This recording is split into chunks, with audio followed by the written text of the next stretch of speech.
नमस्कार विद्यार्थियों। यण संधि में शुद्ध्युपास्य शब्द की निष्पत्ति अपन देख चुके हैं। अंतिम इसी सूत्र का जो विकल्प रूप बनता है शुद्ध्युपास्य, उसका अपन अध्ययन करेंगे। इसके पश्चात मध्वरी, मदध्वरी, धात्रंश और धात्रंश, ये तीन शब्द और रह जाते हैं।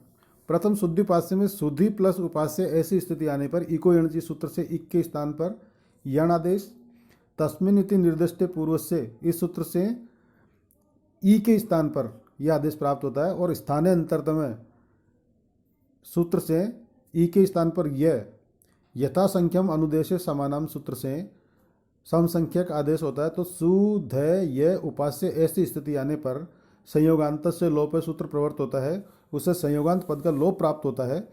लेकिन अलोन्त्य से सूत्र कहता है केवल अंतिम वर्ण का ही लोप प्राप्त होता है।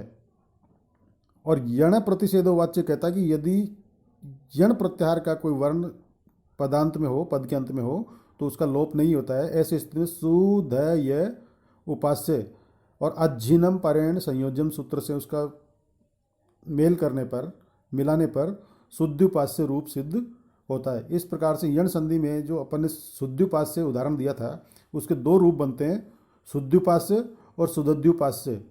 विकल्प की अवस्था में शुद्ध्युपास्य बनता है और जहाँ द्वित्व होता है वहाँ पर सुदध्युपास्य बनता है। इसलिए शुद्ध्युपास्य के दो रूप बनते हैं। इसी प्रकार जो अग्रिम पद है मध्वरी, मध्वरी के भी दो ही रूप बनेंगे, एक पक्ष में और दूसरा विपक्ष में।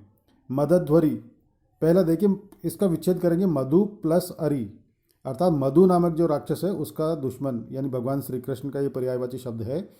तो ऐसी स्थिति में इको यणची सूत्र से इक के स्थान पर यण आदेश प्राप्त होता है। तस्मिन् इति निर्दिष्टे पूर्व से सूत्र से ऊ के स्थान पर यह आदेश होता है। स्थानांतरतम में अब आदेश कौन सा होगा, तो ऊ के स्थान पर वही आदेश होगा, क्योंकि दोनों का उच्चारण स्थान एक है। अग्रिम सूत्र कहता है यथा संख्यम अनुदेशे समानाम, जो आदेश होगा वो सम संख्यक होगा। तो मैं ध व अरि ऐसी स्थिति आने पर अनचिचे, इससे द्वित्व आदेश होता है। तो ध को द्वित्व हो जाने पर मैं ध और व अरि ऐसी स्थिति बनती है। अग्रिम सूत्र जलाम जस जसी कहता है कि जलों के स्थान पर जस आदेश हो जाता है। तो इस सूत्र से जो पूर्व ध है उसके स्थान पर द आदेश हो जाता है। संयोगांत से लोप सूत्र कहता है संयोगांत जो अंतिम पद है उसका लोप प्राप्त होता है, और अलो अंत्य से केवल अंतिम वर्ण का ही लोप विधान करता है। अंतिम व का लोप प्राप्त होने पर यण प्रतिषेधो वाच्य वार्तिक कहता है कि यदि संयोगांत पद यण हो तो उसका निषेध, लोप का निषेध हो जाता है।